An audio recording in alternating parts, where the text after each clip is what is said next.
People के पेड़ का एक भयानक रहस्य। हे डियर, आपको अगर ये कहानी अच्छी लगे तो प्लीज़ वीडियो को लाइक और सब्सक्राइब जरूर करें। के बीचों बीच महेश्वर का एक बड़ा सा घर था। खानदानी अमीर होने के कारण घर में पैसों की कोई भी कमी नहीं थी, पर उस बड़े से घर में महेश्वर और उसका एक नौकर यही दोनों रहते थे, इसलिए वो पैसों को दान कर देता। गांव के लोग उसे बहुत मानते थे और उसकी इज्जत भी करते।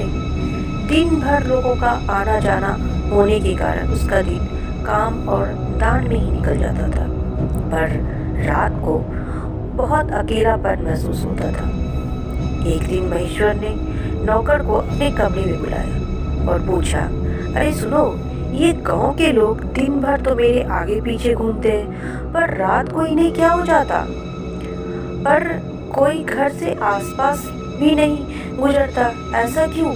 तभी नौकर कहता है, मालिक, ये सब उस सामने वाले पीपल के पेड़ की वजह से होता है। गांव के सभी लोग उस पीपल के पेड़ से डरते हैं। तभी महेश्वर कहता है, भला क्यों? नौकर, क्योंकि गांव वालों का ये कहना है कि रात के समय उस पेड़ पर एक नल का सिर लटकता दिखाई देता है। तभी महेश्वर कहता है, क्या बकवास करते हो, ये ऐसा कुछ भी नहीं होता। तभी नौकर कहता है, नहीं मालिक, ऐसा ही है। कुछ दिन पहले मैं गलती से रात को बाहर चला गया था और अचानक मेरी नज़र पीपल के पेड़ पर पड़ी, तो मैंने देखा कि जमीन पर किसी के सर की परछाई पड़ी है।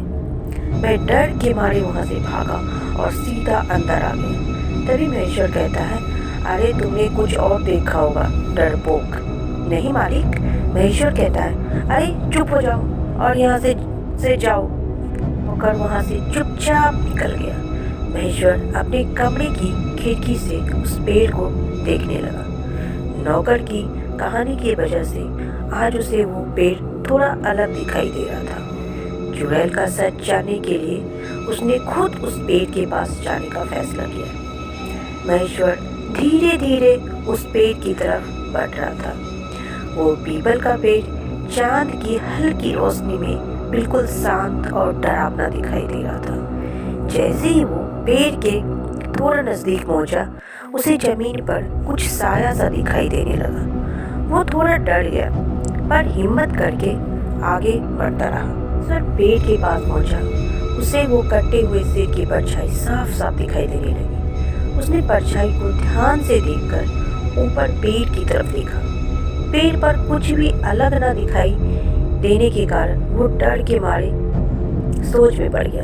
तभी अचानक पेड़ से खून टपकने लगा और वो परछाई हिलने लगी। कुछ देर बाद चुड़ैल का डरावना सिर जमीन को चीरते हुए बाहर आने लगा। महेश्वर बुरी तरह से डर गया और वो घर की तरफ भागने लगा। चुड़ैल के सिर ने महेश्वर का पीछा किया, पर पेड़ की परछाई के बाहर नहीं आ पाया। महेश्वर हाँफते हुए घर के अंदर पहुंचा। नौकर महेश्वर को देखकर डर गया। वो कहता है, अरे क्या हुआ मालिक?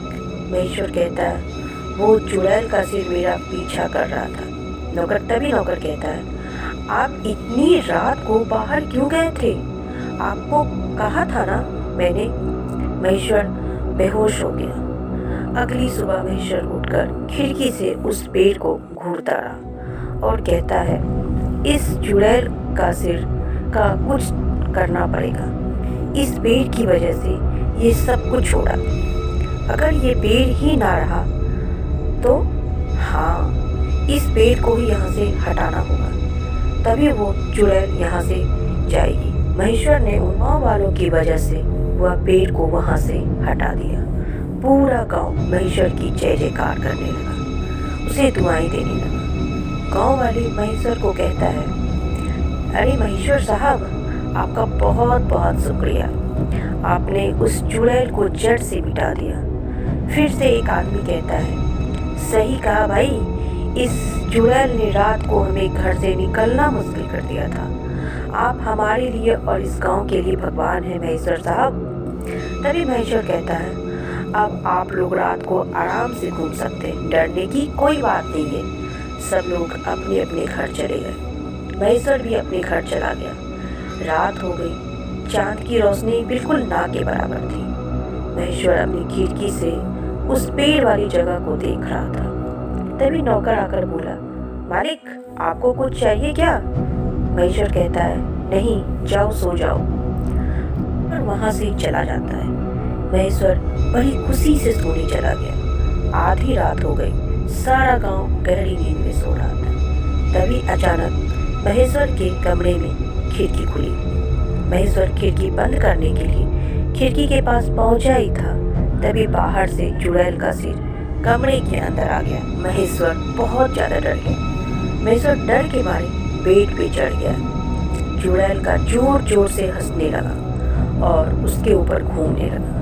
महेश्वर रोते और चिल्लाने लगा और उसकी आवाज कोई नहीं सुन पा रहा था। चुड़ैल कहती है, तूने मुझसे मेरा घर छीना ना, तुझसे अब तेरा घर छीनूंगी मैं, और जोर जोर से हंसने लगी। चुड़ैल का सिर खिड़की से बाहर आकर घर के ऊपर चारों तरफ घूमने लगा और घूमते घूमते बड़ा होने लगा।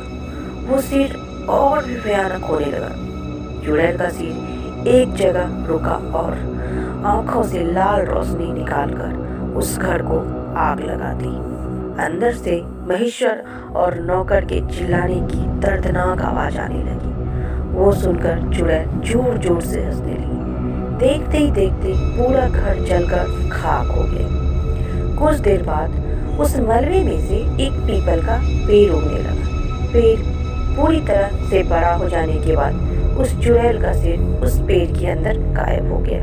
कहते हैं उस चुड़ैल की वजह से गांव के लोग रात में तो क्या दिन में भी उस पेड़ के पास जाने से डरते।